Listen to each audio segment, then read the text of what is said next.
Assalamualaikum warahmatullahi wabarakatuh. Kali ini saya akan menyampaikan video tentang penyimpanan bahan di laboratorium. Pertama-tama, perkenalkan nama saya Firly Srio Septiani dengan NIM 14014222311 dan nomor presensi 26. Tujuan penyimpanan bahan di laboratorium. Yang pertama, mencegah pencampuran dengan sumber bahaya lain seperti api, gas beracun, ledakan, atau degradasi kimia. Yang kedua, menjamin keselamatan setiap orang lain yang berada di tempat kerja atau laboratorium. Yang ketiga, agar sesuai prinsip dalam penyimpanan alat dan bahan di laboratorium, yaitu mudah, aman, dan mudah dicari, aman, dan mudah diambil. Kemudian yang keempat, agar tidak meletakkan sembarangan bahan yang berbahaya di laboratorium. Nah, berikut adalah tempat penyimpanan bahan kimia di laboratorium. Gambar pertama, ini adalah gambar yang salah karena ini bahan kimianya tidak di dijadi satu di satu tempat. Ini salah karena beberapa bahan kimia itu tidak boleh dijadikan satu oleh bahan kimia yang lain. Terus yang seharusnya yang benar adalah yang gambar kedua ini. Di tiap ini di tiap-tiap lemari diberi tanda untuk bahan yang mudah terbakar, gampang meledak, dan lain-lain. Seharusnya untuk penyimpanan bahan kimia itu harus seperti ini. Tiap-tiap lemari itu beda beda-beda untuk bahannya. Misal untuk yang mudah meledak itu satu lemari, untuk yang gampang terbakar itu satu lemari ya. Seharusnya seperti itu. Kemudian ada karakteristik bahan kimia. Karakteristik bahan kimia itu ada 9 yang biasanya itu diberi label atau diberi pelabelan pada botol atau wadah bahan kimia. Yang pertama mudah meledak. Kalau mudah meledak ini misalnya adalah TMT, amonium nitrat, dan nitroselulosa. Kemudian adalah mudah teroksidasi. Untuk gambar yang kedua seperti ini. Penyebab terjadinya kebakaran umumnya terjadi akibat reaksi bahan tersebut. Reaksi bahan yang mudah teroksidasi dengan udara yang panas, percikan api, atau karena reaksi dengan bahan-bahan yang bersifat reduktor. Nah, jika dilihat pada gambar yang pertama, itu kan lemari kimianya tuh satu dan juga bahan kimianya dijadikan satu. Nah, terus bagaimana jika ada bahan yang mudah teroksidasi? Nah, itu mungkin akan menyebabkan lemari kimianya terbakar. Oleh sebab itu disarankan untuk membeli satu persatu lemari yang bahan-bahannya sudah diidentifikasikan berdasarkan karakteristiknya sendiri-sendiri gitu. Kemudian yang ketiga adalah gambar karakteristik bahan kimia yang mudah terbakar seperti ini. Bahan kimia yang mudah terbakar itu ada dua, mudah terbakar yang biasa atau sangat mudah terbakar. Kalau mudah terbakar itu memiliki titik nyala pada suhu 0 derajat Celcius dan titik didih pada suhu 35 derajat Celcius. Bahan ini umumnya berupa gas pada suhu normal dan disimpan dalam tabung kedap udara bertekanan tinggi. Kemudian, bahan kimia dengan label sangat mudah terbakar memiliki titik nyala pada suhu 21 derajat Celcius dan titik didih pada suhu yang tidak terbatas. Pengaruh kelembapan pada terbakar atau tidaknya bahan ini sangat besar. Oleh karena itu, bahan ini biasanya disimpan pada kondisi kelembapan tinggi.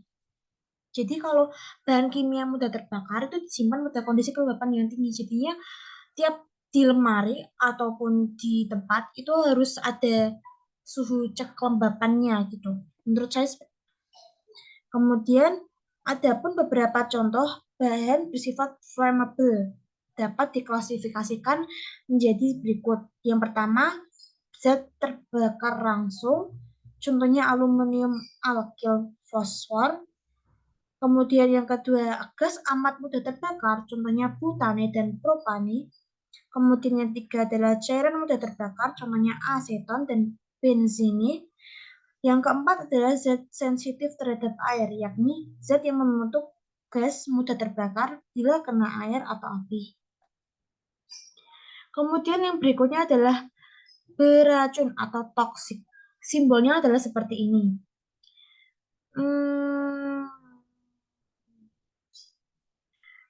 Bahan kimia bersifat racun misalnya adalah arsen triklorida dan merkuri klorida. Kemudian itu juga ada simbol kimia yang sangat beracun.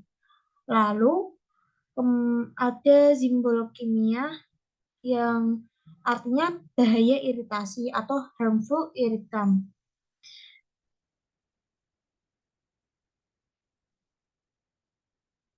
Contoh bahan kode simbol ini misalnya amonia dan bensil klorida. Kemudian ada bahan kimia yang bersifat korosif. Karakteristik dari sifat bahan ini umumnya bisa dilihat dari tingkat keasaman. pH dari sifat bersifat korosif lazimnya berada pada kisaran kurang dari 2 atau lebih dari 11,5. Beberapa contoh bahan dengan simbol ini misalnya belerang oksida dan klor. Jangan menghirup uap dari bahan ini dan kontak langsung dengan mata dan kulit Anda. Kemudian ada bahan yang berbahaya bagi lingkungan. Contohnya adalah tetraklomerat, tributin timah klorida, dan petroleum bensin. Hal-hal yang perlu diperhatikan dalam penyimpanan bahan di laboratorium. Yang pertama, ada wujud zat. Kemudian yang kedua, konsentrasi zat. Kemudian yang ketiga, bahaya zat. 4, label. 5, kepekaan cahaya. 6, kemudahan menguap. Berikut ini merupakan untuk mengurangi tingkat bahaya bahan kimia dalam kaitan dengan penyimpanan. Bahan radioaktif, kemudian bahan piroforik, kemudian bahan eksplosif, kemudian cairan flammable, kemudian yang selanjutnya adalah asam atau basa korosif, selanjutnya adalah bahan reaktif terhadap air, lalu padatan flammable, selanjutnya bahan oksidator, kemudian bahan kombustible, lalu bahan toksik, lalu bahan yang tidak memerlukan pemisahan secara khusus. Cara penyimpanan bahan itu dapat dilakukan sebagai berikut. Yang pertama, botol kaca untuk bahan yang bereaksi dengan plastik. Lalu yang kedua, botol plastik untuk bahan yang bereaksi dengan kaca. Kemudian yang ketiga, bahan pekat cahaya disimpan di dalam botol gelap. Yang keempat, bahan yang tidak pekat cahaya disimpan dalam botol bening. Lalu yang kelima, bahan berbahaya dan korosif sebaiknya disimpan dalam botol terpisah dan diberi simbol.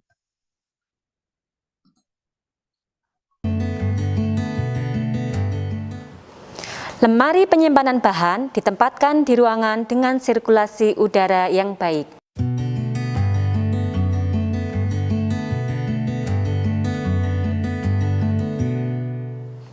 Bahan kimia yang sudah dicek kesesuaian dengan data pemesanan, kita simpan di lemari penyimpanan bahan sesuai sifat fisik dan sifat kimianya.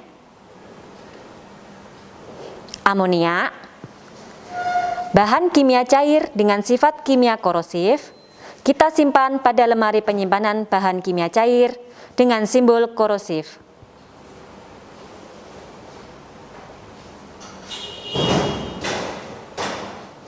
Kalium dikromat, bahan padat dengan sifat kimia beracun, kita simpan pada lemari penyimpanan padat dengan simbol beracun.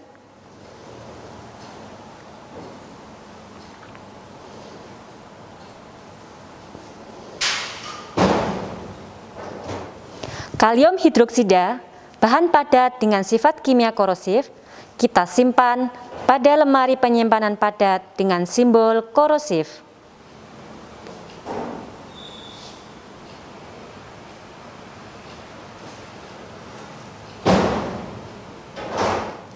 Natrium karbonat, bahan padat dengan sifat kimia iritasi, kita simpan pada lemari penyimpanan padat dengan simbol iritasi.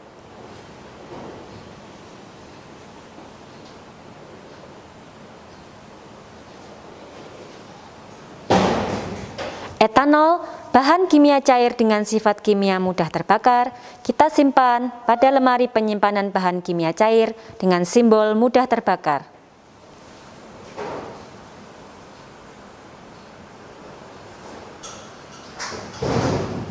Kloroform, bahan kimia cair dengan sifat kimia beracun, kita simpan pada lemari penyimpanan bahan kimia cair dengan simbol beracun.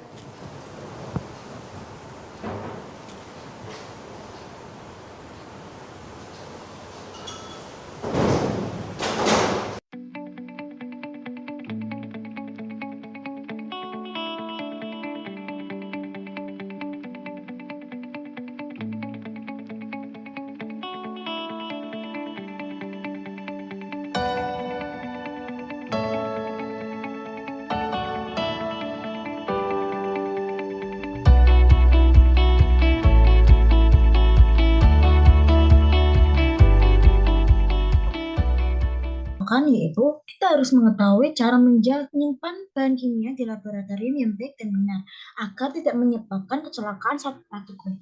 Dalam menyimpan bahan-bahan kimia perlu diperhatikan prosedur-prosedur atau cara penyimpanan yang baik. Lalu kita perlu mengetahui jenis atau karakteristik bahan kimia yang sudah ada pada pelabuhan supaya tidak menimbulkan kecelakaan kerja. Sekian video dari saya. Terima kasih.